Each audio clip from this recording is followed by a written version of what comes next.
Hello and welcome. I'm Shelby Magid, the Deputy Director of the Atlantic Council's Eurasia Center. Thank you for joining us for our event today on quite an exciting topic. So our event is titled Ukraine's Advance in Kursk, What's Next and Implications. We've got some incredible experts here today to discuss Ukraine's recent incursion into Russia's Kursk Oblast. So I'm going to introduce our panelists, and then we will get started with questions with them and then turn to the audience later. So today we are joined by Konstantin von Egert, a columnist at DW's Russia Service, Ambassador John Herbst, Senior Director of the Atlantic Council's Eurasia Center and a former U.S. Ambassador to Ukraine, Minister Andrei Zakharnyuk, Distinguished Fellow at the Atlantic Council's Eurasia Center, Chairman of the Center for Defense Strategies and a former Minister of Defense of Ukraine, and last but not least, Deborah Kagan, a Senior Advisor at the Atlantic Council's Eurasia Center. Thank you all for joining us. So after our panelist discussion, we will move to the audience questions. We've already got a good amount of questions coming in, but you can submit more at askac.org. Again, that is askac.org. And I like the hard questions for our panelists, so keep them coming. We will start now with Minister Zakharnyuk. Andrei, if I may. Of Ukraine course. stunned Russia with a surprise attack into Russian territory on August 6th. Reports suggest that the Ukrainians have taken as much as 1,000 square kilometers of territory in Kursk and are located at least 35, if not 40 kilometers from the Ukrainian border. What is the significance of this operation, and what do you think is going to happen next? What do you think is going to happen next is the most difficult question because, of course, the whole idea is that the surprises are still coming up. Obviously, Ukraine managed something what was considered by many analysts as unthinkable is to surprise Russians with the quite conventional operation. So that was a ground-based conventional assault with the mainly with the airborne troops, looking like a raid originally, but of course that's not like classical raid because they're already digging trenches and settling in Kursk region. By the way, they first just right now it was reported that they established the first military administration in Kursk to run local events, local affairs, and so on. But the thing is that, of course, that's considered by most of the people as still as a temporary. I don't think in strategic culture of Ukraine there is anywhere any ambition or any appetite for permanent occupation of the Russian territory. Ukrainians never wanted to any piece of Russia, despite the fact that actually historically that town Sudzha was like for a short period of time legally a capital of Ukraine for like a few days or whatever. But it's completely irrelevant. That's internationally recognized Russian territory, and it just shows that all these historical references and whatever the quasi-historical rationalizing of occupation which Putin making doesn't make much sense. Ukraine does not want Russian land. What Ukraine wants is that Russians failed on occupying Ukrainian land. And that brings us the question for how long this whole will be kept. Of course, this whole operation has been done knowing that Russia has very little reserves and very little effective reserves in actually other parts of Russia apart from the east of Ukraine, where Russia is trying to break through, and where it's slowly but steadily occupying some territory right now. So perhaps the most important goal was operational objective was diversion. And that's what pretty much everybody is saying. That's what we've been saying from the day one of the operation. And I don't think this goal has changed.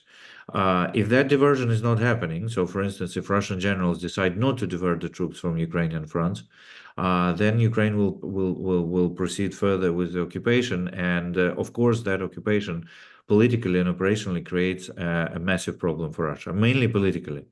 Like from operational perspective, there's not much there important. There are no like important airfields and the gas station, which everybody's talking about. I would remind it's actually carrying the gas to Ukraine. And so on. And I don't think Ukraine seriously is considering anything to do with the nuclear power plant, and so on. So from sort of location, what has been chosen just because it was completely unprotected. It has very little capabilities there. Maybe on paper there were capabilities, but but there hasn't been any effective ones. We were very surprised to see how Chechen Ahmad group has been fleeing from the scene. We did not expect them to do that to that extent. But generally speaking, of course, the intelligence in that region of the world is very transparent. So everybody is knowing what is present, and that's quite surprising that Ukraine could manage to make this operational surprise for Russia. So I think that Russia has a serious dilemma, as President of the United States said, and that dilemma is true. So either they have to move troops out of Donbass and send them to Kursk, or they have to keep losing territory, which at some point of time will be looking disastrously from the generally from strategic and overall situation. So that's, I think that that's a smart move in that respect. What we should not expect is that we should not expect Ukraine to treat it differently than the extended raid. I think that because many people saying, okay, how Ukraine is going to get out of there, how Ukraine is going to end this, what's an end game, and so on and so on. There's lots of questions about that, and they're all legitimate. But that's why if you look at the Ukrainian press and the very limited statements of the government and people close to the government, they all call this a raid. Raid is a very doctrinal thing in Ukrainian doctrine and actually in Russian doctrine, and it's actually done usually by airborne troops, which happened in this case, and that assumes a very short staying in the territory, so almost like non-stop movement. But in this case, it could be extended, it could be modified, it could be sort of new type of a raid. But I don't think at the moment Ukrainian troops are thinking that this is like. Going to be like a permanent stay. However, I think that one of the reasons why Ukrainian government did not disclose the ultimate goals and did not disclose the algorithm of what they're going to do, first of all, in order not to sort of sell this prior to actually executing, I think some lessons were learned from the counteroffensive operation, but also in order to keep some options open. And I think that in the case if Russia fails to respond properly, and in case if it fails to send proper troops to the location and actually divert them from the other sides, I think that potentially it can be held for a longer period, even maybe until there's some kind of political settlement, which I personally don't think so, but potentially why not? So Okay. that's a snapshot as we Okay. speak. Thank you very much for laying that all out. And now, Konstantin, we will turn to you. So on the one hand, Russia has called on the international community to condemn the breach of its border. On the other, domestically, the Kremlin talked about the emergency situation in Kursk and then about counterterrorism operations in the Kursk and neighboring Bryansk and Belgorod Oblast under the supervision of the FSB. Why has Putin delegated this to the FSB?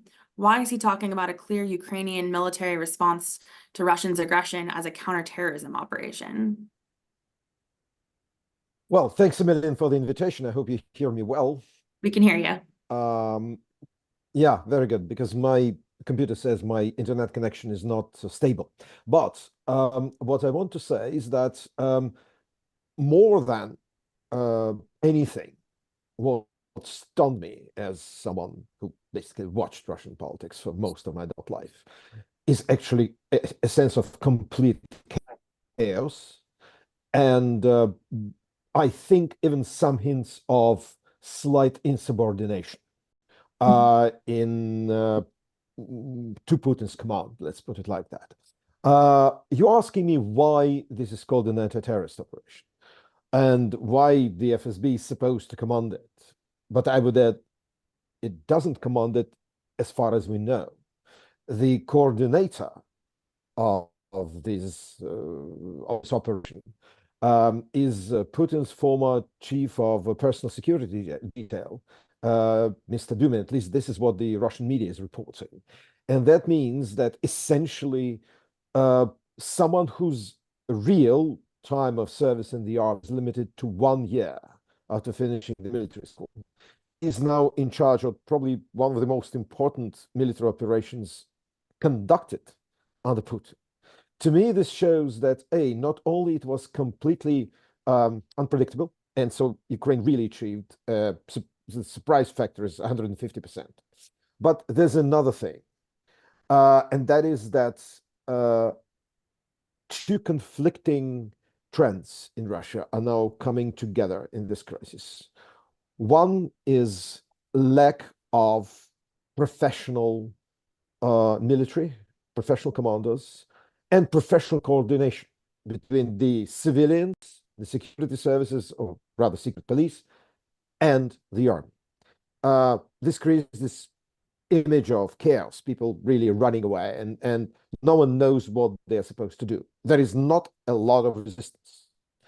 The other trend that we see, and that's very important, is a political cul-de-sac, political dead end in which Putin finds himself. Because what he evidently doesn't want, he doesn't want to repeat the experience of mobilization from 2022. Even then, people were running away from the call-up centers, trying to disappear abroad and so forth. Okay, now let us imagine he blocks the borders. But that means a very, very combustible situation, especially in the big cities. Why? Because ever since the failed mobilization of 2022, the Russian army was running on essentially two main resources. One, recruits from Russian prisons, prisoners that were promised pardon in exchange for going to the front. And secondly, contract, essentially mercenary army that's been collected, that's been called up for money, very, very, very big sums for provincial Russia. In the small Russia. What is a small Russia? Small Russia is a town of 200, 300,000 people. Now, what we see now, and I think that Kursk proves it, the Ukraine operation in Kursk Oblast proves it, is that both these resources are becoming pretty much dead, or they're pretty much expended. Because I think over the last year and a half, even lots of people in provincial Russia realize that going to Ukraine means either death or pretty much certain very serious maiming. And basically you come back, completely wounded and sick and unable to live. I think that this sunk in the provincial Russia, and think there are fewer and fewer people that are ready to fight. That's why they keep jacking up the sign-up bonus that is received by those who do the mercenary work. And that means that politically, Putin is at a very dangerous juncture, maybe one of the most dangerous in the 25 years that he's been at the top. Because if he goes for the mobilization, he has to mobilize people from the big cities. In the big cities, people are more informed. They live much better. They have a better understanding of what this war means. And moreover, I think that there is, strange enough, for a dysfunctional Russian society, definitely there is a bigger feeling of community in these big cities where people understand their basic political interests. They understand that they're being sent to die. And I think that what Putin definitely doesn't want, he doesn't want to see the military commissariats going ablaze in Moscow, St. Petersburg, or Ekaterinburg in front of 6 smartphones. And that's going to be on CNN in 30 minutes and all over Russian social media. So he doesn't want unrest. He wants to keep the image of stability. And that's why we see this completely impotent reaction to the Ukrainian raid. One more thing, and I think I'll wrap up here. The appointments, or rather lack of any meaningful appointments to command this operation, also mean that maybe, let's put it like that, I'm theorizing, but maybe that shows that the army and the FSB have learned the lessons of the Prigozhin rebellion a year ago, which for a few brief hours lifted for us the veil, which usually separates the Russian political reality from the wider public. So what we've seen at that time, and I think we had an Atlantic Council seminar on that, what we've seen is a president who shows up late, delivers very rambling remarks, and then changes his mind in 5 hours. So last year, Putin, I think, laid the foundation for what happens today. No one wants to be a fall guy. No one wants to receive conflicting orders. I think the military, the behaving of the military is, I wouldn't say suspicious, but it's very uncharacteristic. And I suppose that this is one additional strength for Ukraine. Essentially, it's facing a commandless, rudderless Russian administration. The governors that don't know what to do, when they try to describe reality to Putin, he cuts them off. We see it on this kind of videos of Zoom meetings that they conduct. The population is just running away. There is no resistance. I mean, this is amazing. There's not a police station that fired a shot in anger just to symbolize that they're defending something. So I suppose that what we've seen today in this last week, we've seen signs of a very serious dysfunctionality of the Putin system. I wouldn't say it's a rebellion or something. I won't go that far. But what I would suspect after the Putin's behavior during the Prigozhin thing, what I would suspect is that a lot of the officers, a lot of the generals, a lot of the FSB hacks, they just don't want to be the fall guys. They will now act as slowly as they can within the rules. And I suppose that the fact that we see actually quite a consolidated impotence, I suspect that this is not only the dysfunctionality of the Russian system, it is also a way of the generals and probably parts of the FSB, probably, to basically show that enough is enough. They've had enough of this adventure. I suspect this is today at least a theory I would entertain. I'm not saying it's proven, but I think that what we've seen domestically in Russia is no less important than the military success of Ukraine. Thank you. That is all very interesting. Deborah, now pivoting to you. We thought one lesson from the Russian big invasion was the vulnerability of armored columns moving out in the open. But just last week, we saw a Russian armored column moving in the Kursk Oblast destroyed by Ukrainian drones. However, Ukraine's success in Kursk seems to defy this. Why has Ukraine enjoyed successes using drones against open columns, whereas Russians have failed in responding effectively to Ukraine's operation in Kursk?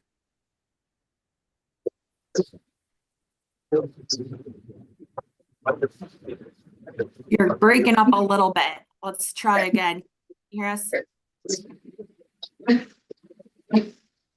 I'm losing you a little bit. Maybe try reconnecting and we'll come back to you. Okay. So hold that thought, and Ambassador Herbst, I will pivot to you while we get her back. Okay. Ambassador Herbst. Critics have claimed that the Biden administration, Schultz, and other Western governments have been intimidated by Putin's threats of nuclear escalation. However, threats from Putin are essentially bluffs. The West and Ukraine have passed previous Kremlin red lines without Russian use of weapons of mass destruction. The Ukrainian thrust into Kursk seems to be not just the latest, but the most striking example of Putin's hollow threats. Do you think the White House and other Western governments understand this and may begin to remove the restrictions they've placed on Ukraine's use of American weapons on targets in Russia? Well, I think your question is apt. We've seen Putin threaten the use of nukes if Finland or Sweden joined NATO, if Ukraine struck quote-unquote Russian territory, meaning parts of Ukraine which Russia claims is now part of Russia. And it's true that now you have a Ukrainian invasion of Russia, not necessarily designed, as Andriy pointed out, to make lasting gains, but to demonstrate that Russia is vulnerable too. And we've seen no indication whatsoever that Moscow is going to use nuclear weapons or other weapons of mass destruction. I think this does demonstrate very clearly that his nuclear threats have been a bluff. This should have been evident over a year ago. What we have not seen is a recognition of this in the White House or in the Chancellery in Berlin or in other capitals where the leadership, Western capitals where the leadership has frankly been weak. Zelensky has been asking properly since the Russian attacks on Kharkiv 2-3 months ago to be permitted to use American weapons, German weapons, British weapons against military targets in Russia. And he received partial permission, but only partial. We still don't allow the Ukrainians to use ATACMS, even the shorter range ATACMS, against military targets in Russia. My understanding is that as this latest bold move moved into, began to achieve success. So we're talking about, 7 days ago, 8 days ago. Zelensky has doubled down on his efforts to persuade the White House and other Western capitals to permit the use of American weapons. And the answer thus far has been no. I can't say that absolutely. Maybe an agreement has been made and not made public, and we'll see the ATACMS landing on Russian airfields sometime the next day or two. But since we haven't seen that, I believe the answer still continues to be no. And this is a serious strategic mistake made by Western leaders. There's no question that peace is only possible if Moscow starts to lose in a serious way. And why we are handcuffing the militarily weaker, albeit far more creative, side in this war, the side that we're on, is just bad strategy. It does not serve American interests, and it means that more Ukrainians will die. Having said all that, I expect at some point we will permit Ukraine to use that. Maybe that point will be in 3 days. Sadly, maybe it'll be in 12 months. But the Ukrainians should continue to ask. Their friends and Americans in the West who understand America's stake in this should be continuing to push as well. Thank you very much. Konstantin, did you want to add, or Andre?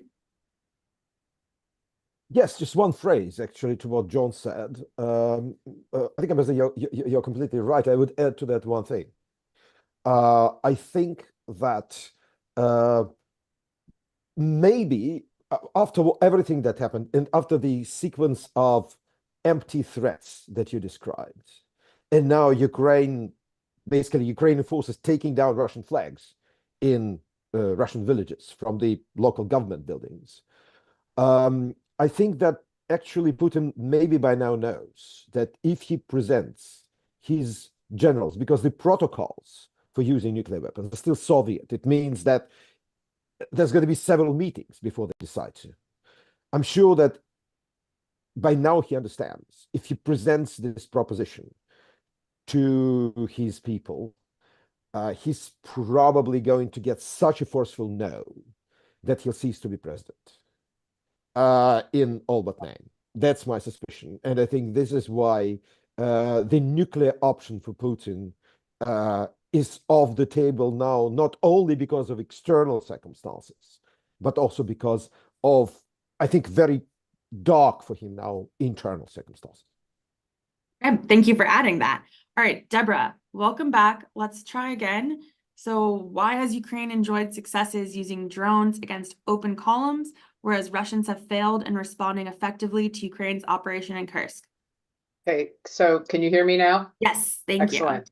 All right, so first, let me go backwards a little bit. The first thing is, while I usually agree with the minister on almost everything, I don't like the use of the word occupation because it makes Ukraine sound like Russia. And what Ukraine is doing is showing strategically that Russia is not as well protected as they think they are. This war was never going to be won by meters of defensive operations, and to win most wars, you have to take the fight to the enemy. And I think Ukraine has effectively done that, but I don't want to call it an occupation, because that has all sorts of political and other implications, and it feeds the people who want to come after Ukraine, and I don't want to do that. The second thing I'll say is that there has been a level of hubris militarily on the part of the Russians, which is this: we cannot be defeated. And that level of hubris comes from this view that they have bought into this fantasy that a lot of military strategists have bought into, that the modern battle space is completely transparent and that no one can do anything in secrecy anymore. And I think that the Russians have bought into that view. There was a certain number of other the commentariat who've brought into that view as well.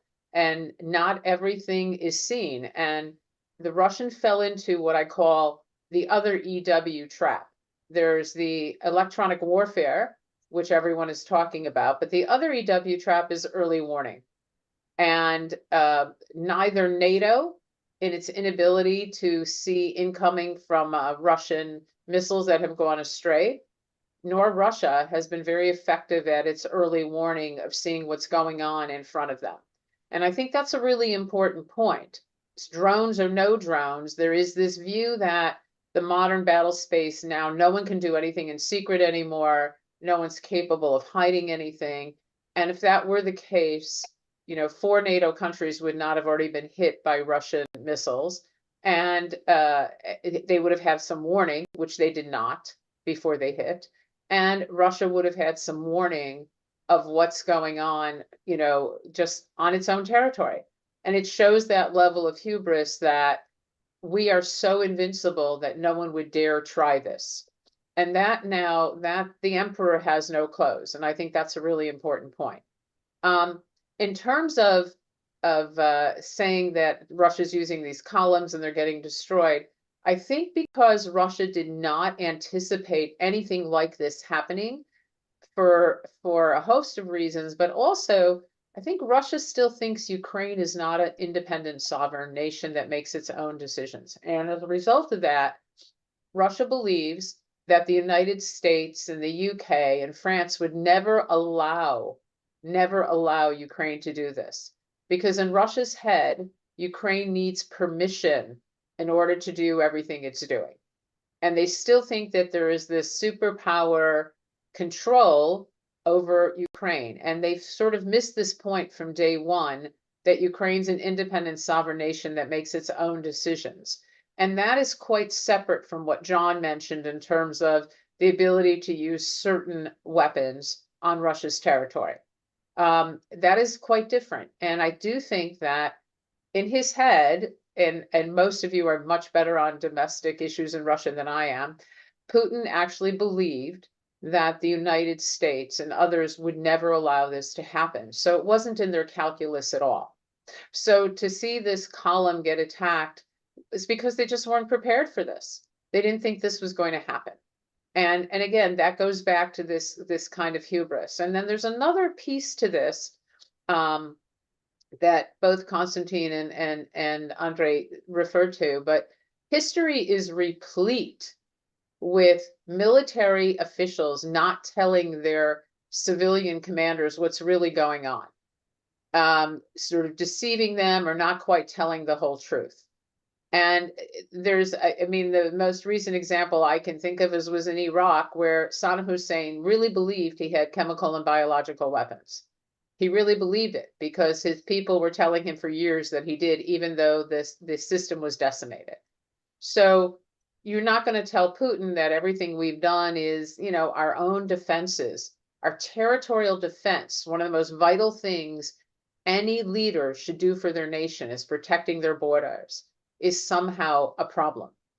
And so this is just another example historically of not being told the truth of this, that when you move a lot of forces in one direction, you can't have 3 guys and a dog left protecting your border and expect some success. And so I think that is the combination of what happened here. One other admonition.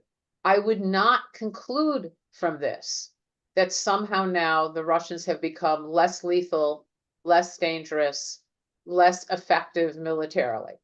I think we've gone in this sort of hopscotch way in people describing this war, saying first, the Russians were almighty, they can't be defeated. Then it went to, oh yeah, they can be defeated and we're going to do this in a year. Then it's gone back to the Russians are almighty again. I'm not saying they're almighty, but I don't think anyone should be sucked into this this chasm of thinking that all of a sudden the Russians are incredibly incompetent and they're not going to be able to fight back at all. Now, have they handled this well for militarily? No. And I think that on the one hand, there's a lot of people who want to know what Ukraine's strategic objective is, and Andrea talked a little bit about this, but I think it's best not to discuss that strategic objective. I think it's best to keep the Russians guessing on what that is, because when you don't know what your enemy's objective is, it's really hard to plan for how do you respond to it. Thank you for that, and thank you for reconnecting. Mr. Minister, before I turn back to you, I'm going to take moderator's prerogative for a second, and I just want to add that as we talk about whether or not we call what Ukraine is doing in Kursk Oblast occupation or not, I want to just highlight that any territory under Ukrainian control is going to be better off for the people and the soldiers there than when Russians are in control. We can see the difference already in the Russian POWs that are taken versus the Ukrainian. Reports have just come out. I think over 90% of Ukrainian POWs were subject to torture, and Ukraine will follow international law, whereas Russians in the territory they control commit barbaric crimes. So I just wanted to add that regardless of the term, we see a major difference. Oh. Now, excuse me for that. Andre, back to you. So Ukraine does have to worry about extending its supply lines out too far. Therefore, how would you define the long-term success of this operation? And in connection, how do you interpret Ukraine digging defensive lines in the areas taken? Is this setting things up for potential trade with Moscow to hand back occupied Ukrainian territory? I have to return to Deborah's comment. Let's not try to sort of outline the strategic goals for Ukraine prematurely. And that sort of ambiguity, it actually is a good thing in this case. Ukraine, first of all, Ukraine commanders may be keeping several options open, and they may be planning for several scenarios. But more importantly, they are able to improvise, and they are able to take, very quick decisions. And I'm sure that they discussed all this kind of, what would be called war gaming in the standard operating procedures. I'm sure that they did that, sort of modeling different options and so on before before the operation has been commenced. So the options are quite numerous. The thing is that what we definitely should expect from Russian side is that this whole thing is going to be a big problem for them. It's going to be a big morale problem. It's going to be a substantial operational problem on the operational level. And certainly it's going to be turn into the political problem eventually. So in order to prevent that, Putin will try to do something to sort of gain back the at least visible initiative, at least on the home front. Let me give you examples. So after the successful Kharkiv operation in 2022, Putin he annexed territories. So, and that was a very stupid move because, of course, it then limited him in a negotiations perspective and so on. But at the same time, he tried to cover the losses in Kharkiv and basically change the narrative in the public discourse with kind of celebrating the gains. And all these annexations were celebrated on the Red Square with some kind of a big PR event and so on and so on. As soon as a Kherson operation took place, which again was pretty devastating for Russian plans and so on. They did a whole number of movements in order for United States and the allies decide that actually Putin is serious about applying nuclear threats, and taking them to the next level, and that has been done actually very smartly. because the United States believed in that. And basically, after months of that, we have seen a change in the supplying of the weapons, and then certain supplies were frozen, certain decisions were frozen, and actually people were seriously thinking about the nuclear escalation. As we can see right now, those fears were not reasonable, and they were miscalculated. And as we can see right now, even further actions are not provoking the nuclear escalation. But at that time, Putin kind of played it, and then there was a massive movement in order to convince him not to use the nuclear weapons. But at the same time, it has halted the Ukrainian counteroffensive efforts in the end of 2022. So what I'd like to kind of bring up is that if we see anything Putin is trying to do in order to kind of take back the initiative in the information space, we shouldn't treat it at the face value, because we shouldn't think that this is really he's doing that. We clearly need to understand that he's taking care about his face more than anything else. And for him to be in a kind of a losing side is very difficult, intolerable, not even on international front, but mainly in the local front, and particularly in front of his own subordinates and in front of his own sort of elites, which are respecting him as long as he's strong. And as soon as he's not looking strong, they will stop respecting him, and then very interesting processes may actually start happening. So question is, so basically Ukrainian strategy, which I'm sure that it has a number of the options, it has a number of the scenarios. It still may get back to the raid concept. It still may get back to the mobility, forgetting about those trenches. And if Ukraine succeeds, for example, with bringing out like diverting troops, that will be already a success. If Ukraine succeeds even filling its prisoners of war exchange fund, it's still going to be a certain success. And even if Ukraine convinces half of the world and half of Russia that actually there's not much behind Russian military facade, it's still going to be quite a substantial success.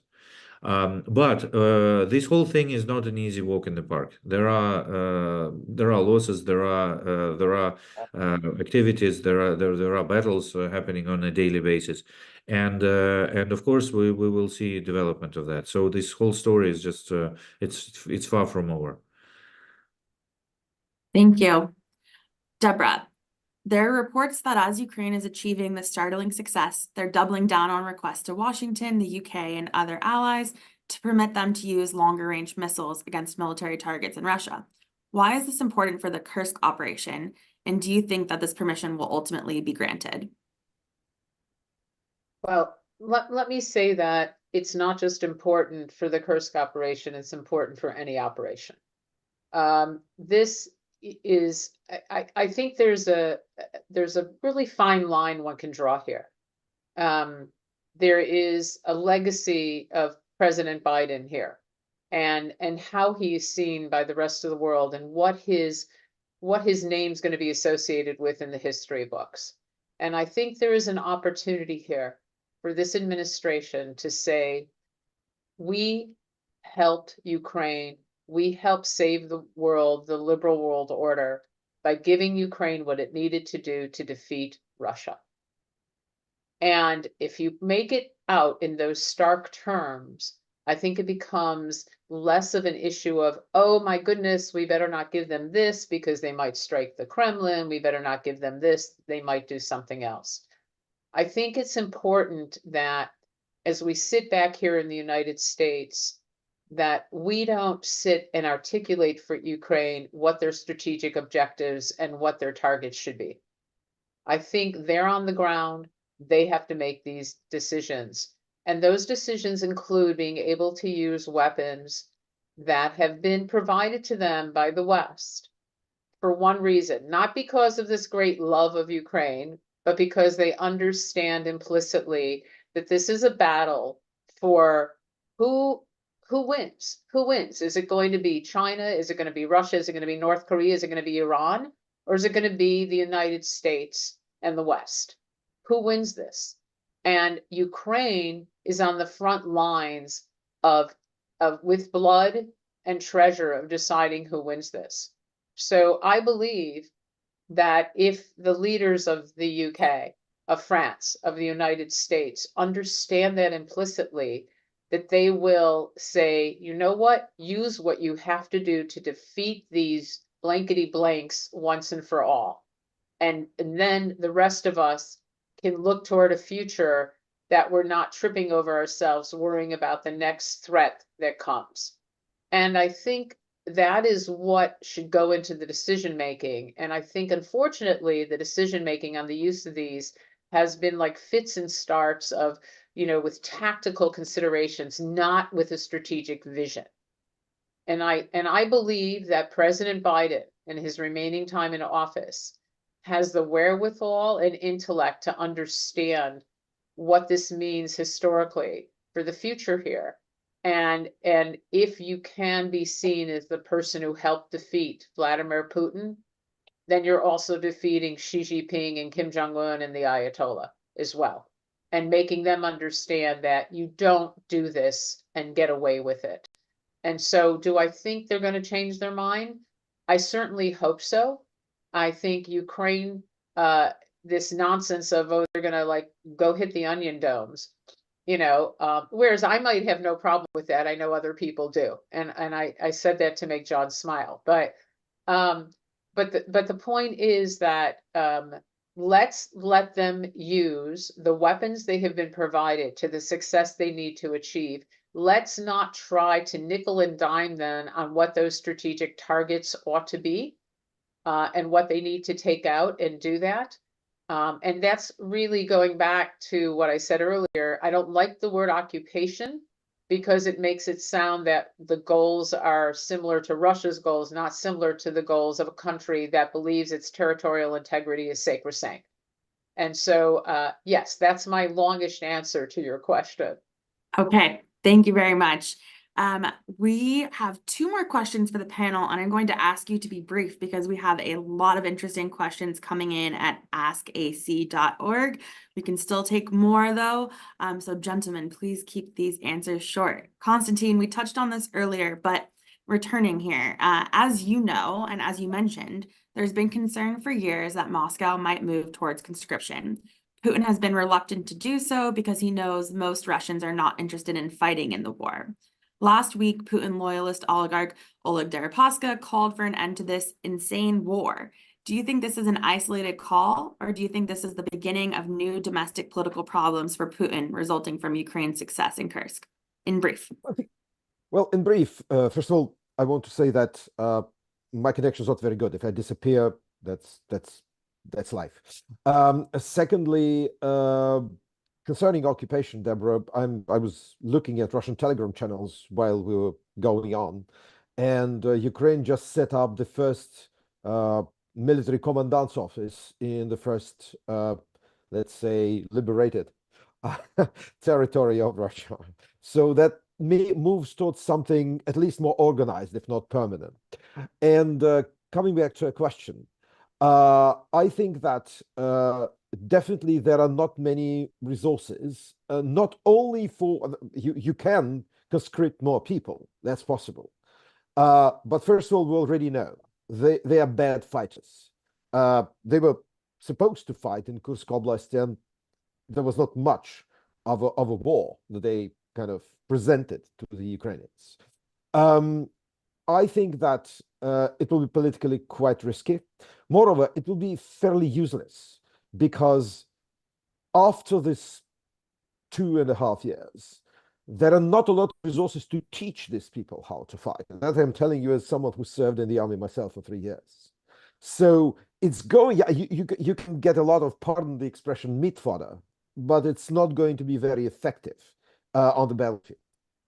As for the domestic disagreements with Putin, I touched upon that before. Well, the oligarchs are allowed as the money bags, but actually trusted money bags. They are allowed sometimes to say something, but I wouldn't exaggerate it because I think it's more what people in the FSB and the army think about the situation.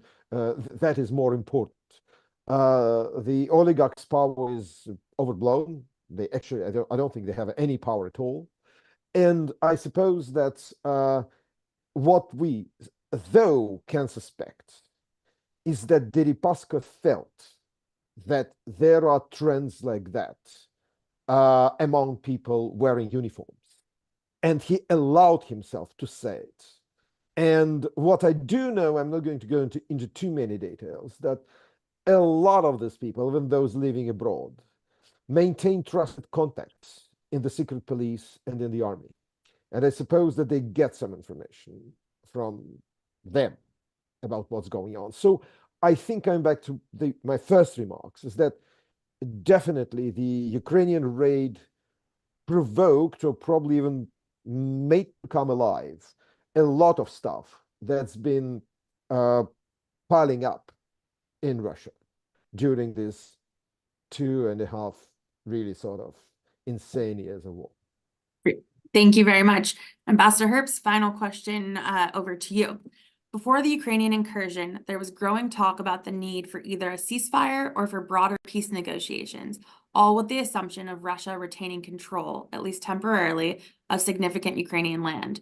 Ukraine's success in Kursk has shifted focus away from this idea. What do you think the Kursk operation impact is on calls for a ceasefire and peace talks? One way to keep yourself sane in a crazy world is irony. And I mention that because since Ukraine's successful strike into the Kursk Oblast, Putin has said he's not interested in peace talks, because how can you hold peace talks with people who kill civilians, strike at civilian infrastructure, and threaten nuclear power plants?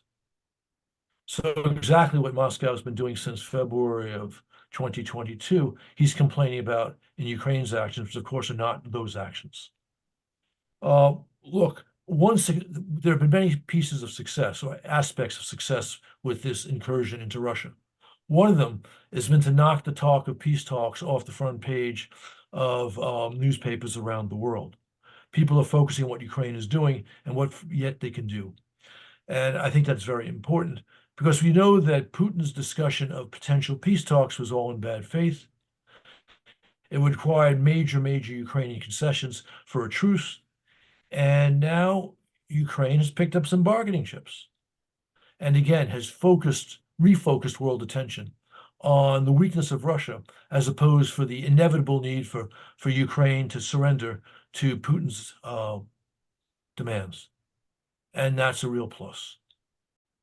And I know you have other questions waiting for the audience, so I think I've said enough. Great, thank you. Okay, so to our panelists, I'm going to ask you to answer these very quickly, though we have some meaty questions. Ambassador Herbst, going to go to you first. We have a question from ARV. What more can the U.S. and its allies do right now to exploit the dysfunctionality of the Putin system that Ukraine's intervention has exposed? It's what people like me and like you and Deborah have been asking for since the big invasion began, to arm Ukraine appropriately and allow Ukraine to use those arms as it sees fit.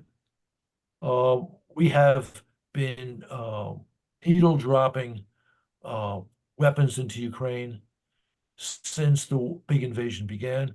That process continues, although obviously we eventually send stuff. We do it slowly when we send it. We need to get more F-16s to Ukraine. We need to let them more ATACMS to Ukraine. We need to let Ukraine use them as they see fit.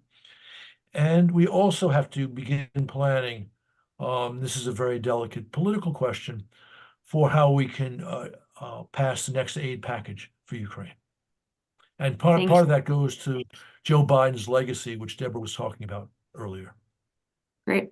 Okay, Konstantin, we have a question for you from Ambassador Daniel Fried. He says, what makes you so confident that the Russian military would refuse to consider a Putin push to use tactical nuclear weapons against Ukraine? P.S. I don't disagree with the bottom line assessment that Russia is not likely to use nuclear weapons in its war, but the suggested vehemence of Russian military opposition to that option is intriguing. Well, I think, first of all, Dan, thanks for the question. I think that, and you know better than I do, having been served in such high-level positions, that there are certain threats that basically run their course. If you repeat that, you know, we're a nuclear power once, we're a nuclear power twice, 5 times. Eventually, it becomes completely empty. And I think in terms of Russian rhetoric, we reached this kind of space.